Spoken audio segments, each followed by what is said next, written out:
الشيطان الرجيم بسم الله الرحمن الرحيم اللهم صل على سيدنا محمد كما صليت على سيدنا ابراهيم وعلى سيدنا ابراهيم وبارك على سيدنا محمد كما باركت على سيدنا ابراهيم وعلى سيدنا ابراهيم انك حميد مجيد.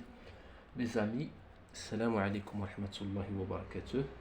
Nous continuons sur le sujet de la bataille de Badr. Nous avions dit que Abu Sufyan avait changé de route. Et alors il est parti, il a laissé la vallée de Badr ici. C'est plus proche de Médine que de la Mecque. La vallée de Badr elle est ici. Il a laissé la vallée de Badr à son ouest.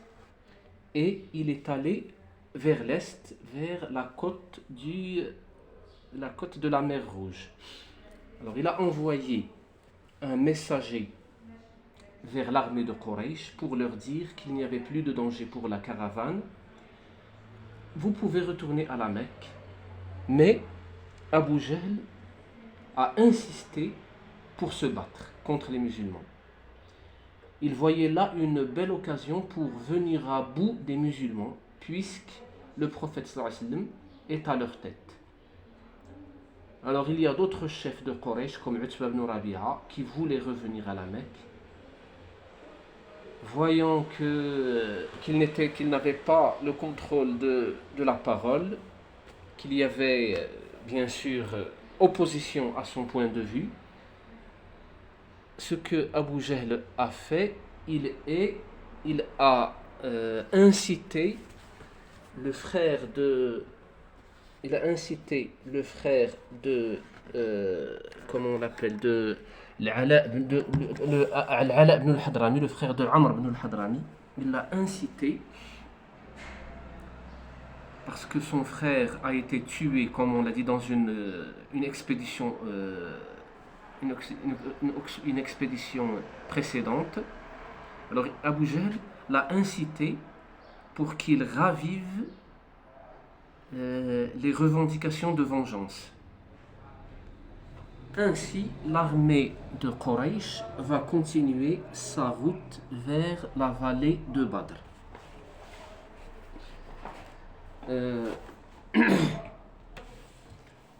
Ainsi, l'armée de Quraysh va continuer sa route vers la vallée de Badr. Alors, les musulmans ont eu l'avantage d'arriver à Badr les premiers. Ils sont arrivés à Badr les premiers. Donc, ils ont pu choisir la meilleure position de campement.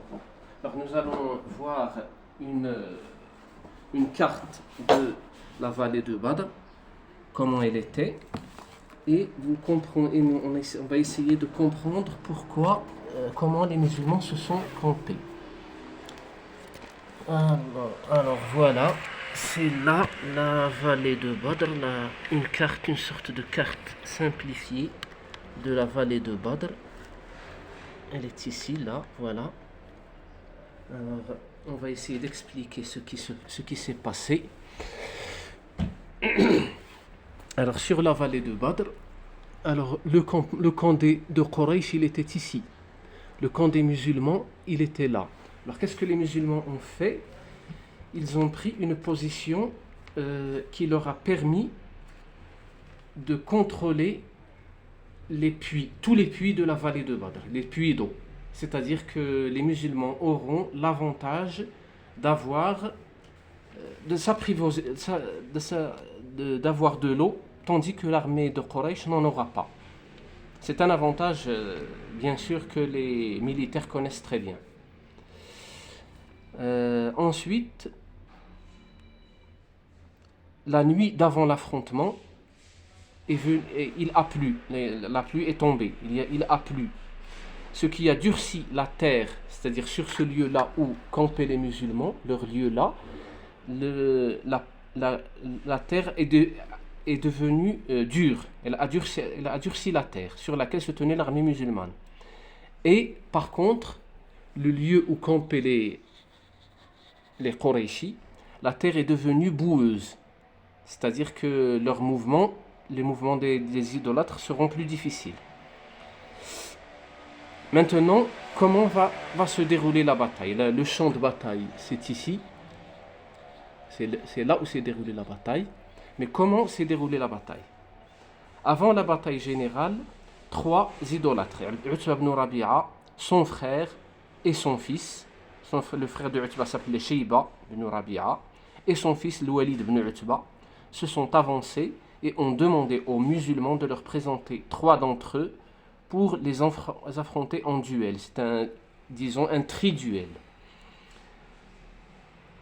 Alors ce duel-là se termina par la mort des 3 idolâtres, Utba ibn Rabi'a, son frère Shayba et son fils Walid, et ainsi que la mort d'un des 3 musulmans qui se sont présentés, Ubayda ibn al-Harith. Il s'est fait martyr à cet affrontement-là, tandis que les 2 autres, Hamza ibn Abd al-Muttalib, l'oncle du prophète, et Ali ibn Abi Talib, sont retournés à leur camp sains et saufs.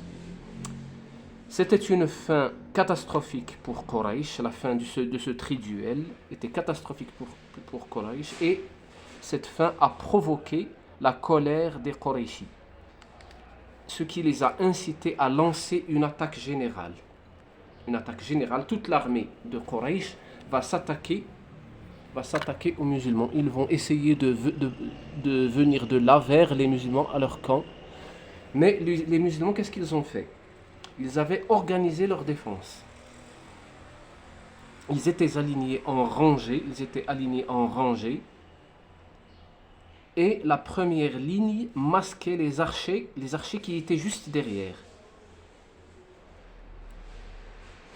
Et ainsi, bien que 3 fois moins nombreux, ils ont pu repousser les offensives de Quraysh, grâce à l'aide de Dieu, bien sûr.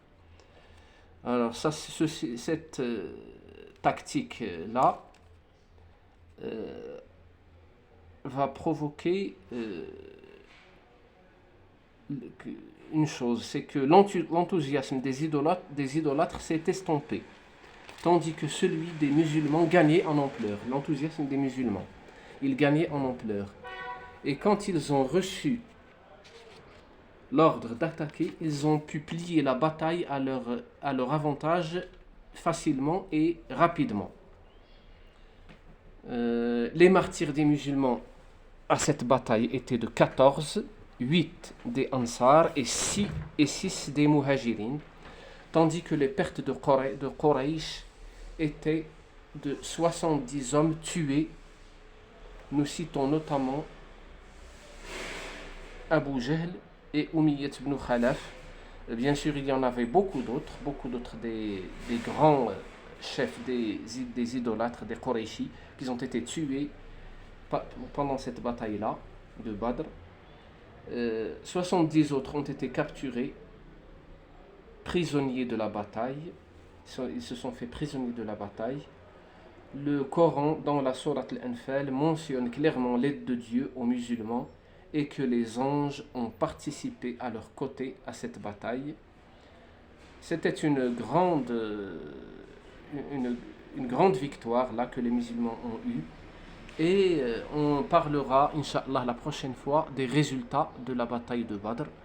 Comment cette bataille a influencé le climat politique de la péninsule arabique. Je vous remercie et je vous prie de m'avoir écouté. Je vous prie de bien vouloir vous abonner à cette chaîne, d'activer les alarmes pour recevoir toute nouveauté et de nous aider par un like. Merci encore une fois. Assalamu alaikum wa rahmatullahi wa barakatuh.